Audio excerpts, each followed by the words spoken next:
विपक्ष का काम है प्रतिवाद करना, सत्ता पक्ष का काम है अपना काम करना। विपक्ष को अपनी बात कहनी चाहिए और यह भी जरूरी है कि विपक्ष को सत्ता पक्ष की बात सुननी भी चाहिए।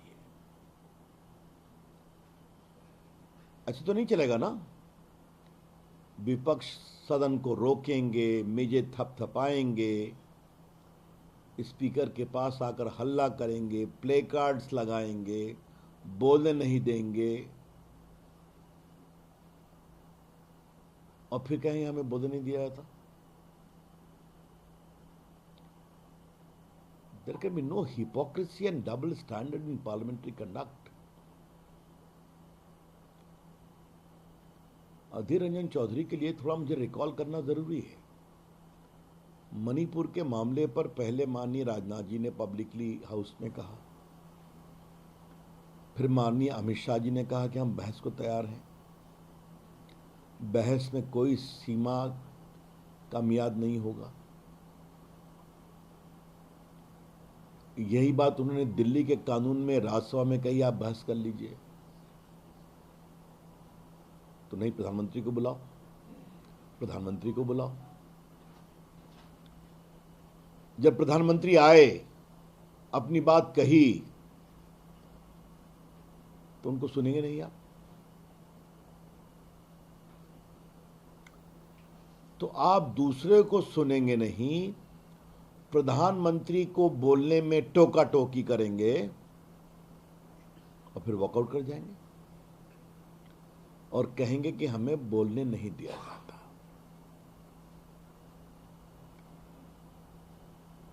ये कोई नई बात नहीं है। पिछले सत्र में आप याद करिए,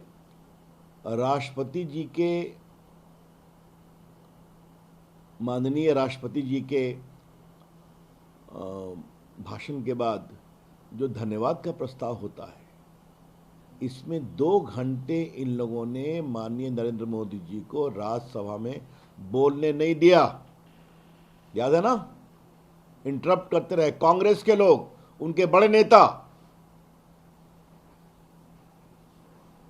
यही हाल यहां भी कर रहे थे। तो फिर मैं कहता हूं, आप प्रधानमंत्री को बुलाएंगे, आप नो कॉन्फिडेंस की नोटिस देंगे, आप उनको बोलने में व्यवधान करेंगे और उत्तर के समय चले जाएंगे।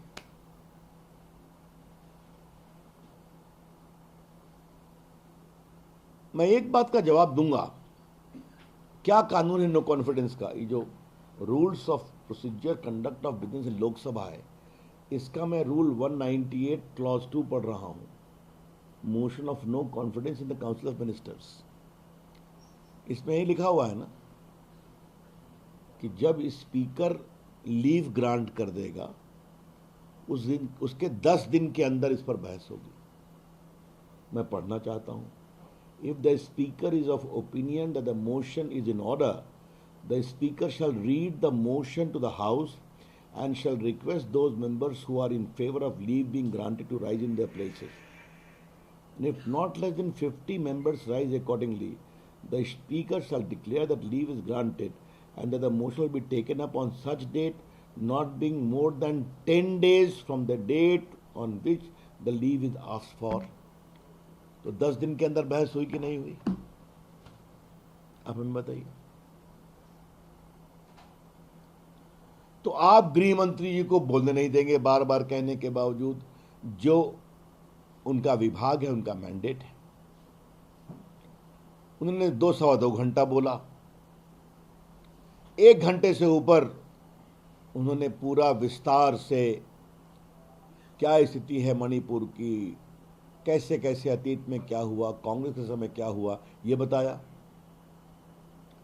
और उसके पश्चात फिर माननीय प्रधानमंत्री जी बोले।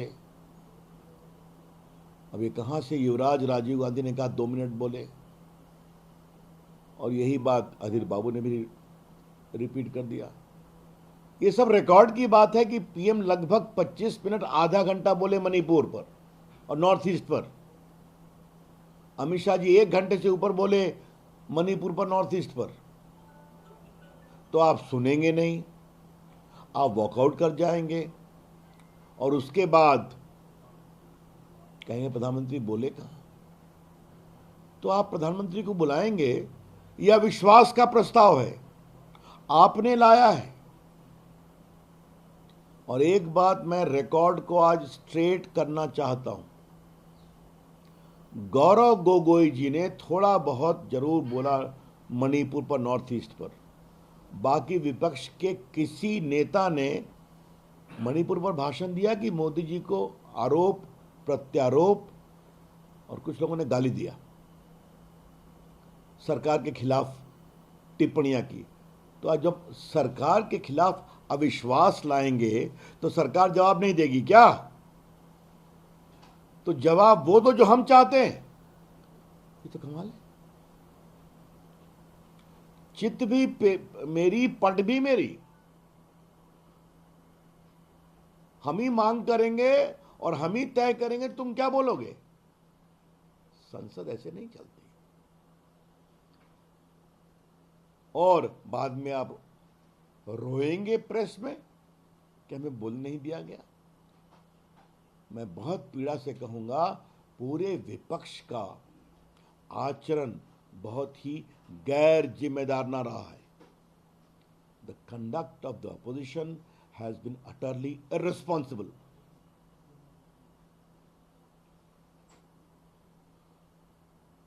अधीर बाबू तो अधीर बाबू हैं। राहुल गांधी क्या बोले? क्या बोले राहुल गांधी कल? फिर कहा कि भारत माता की हत्या हो रही है। अभी दो समुदायों के बीच तनाव है, बहुत तनाव है। आपका भाषण उकसाने वाला था दो समुदायों के बीच में। मैं उनके आक्रामक शब्दों को रिपीट नहीं कर सकता। और क्या कहा? सेना 2 दिन में ठीक कर देगी। तो राहुल गांधी क्या अपेक्षा करते हैं? सेना गोली मारे भारतीयों को जहां तनाव है, या वहां सौहार्द फैलाए, वहां दिलों को जोड़ने की कोशिश की जाए। तनाव है, सच्चाई है, और आज से नहीं, उसके ऐतिहासिक कारण है, आप भी जानते हैं। और कांग्रेस के समय कितने लोग मारे गए, माननीय अमित शाह जी ने विस्तार से कह दिया। तो राहुल गांधी न देश समझते हैं, न देश की राजनीति समझते हैं। जैसे उनकी दादी जी ने बम फोड़ा ऐजॉल में, वैसे ही किया चाहते हैं करना। क्या वो नहीं होगा। ये लोकतांत्रिक देश है, और राहुल गांधी की पूरी सोच में लोकतांत्रिक सोच है ही नहीं। और राहुल गांधी कृपा करके भारत माता की हत्या की बात अब मत करें। एक बार आपके पुरखों ने भारत का विभाजन करा दिया है, अब नहीं होगा। अब देश मजबूत है और हम लोग मजबूत हैं। राहुल गांधी ऐसी शर्मिंदगी भरी गैर जिम्मेदार भाषा का प्रयोग न करें। आप देश भर में इसको ले जाएंगे हम। ये है युवराज, ये इनकी सोच है। भारत माता को खंडित करने की बात करते हैं, हत्या करने की बात करते हैं। दंगे होते हैं, तनाव होता है, बाद में प्रशासन जुटता है, समाज जुटता है, भावनाएं शांत होती हैं, रास्ता निकलता है। यही तो हुआ है। राहुल गांधी जी जब सिखों का नरसंहार हो रहा था, उसको क्या कहेंगे आप? नमस्कार, मैं हूं मानक गुप्ता। अगर आपको हमारा ये वीडियो पसंद आया हो तो इसे लाइक और शेयर जरूर करें, और हां, हमें सब्सक्राइब और फॉलो करना ना भूलें, ताकि आप देश और दुनिया की कोई खबर मिस ना करें। तो जुड़े रहिए हमारे साथ और देखते रहिए News 24।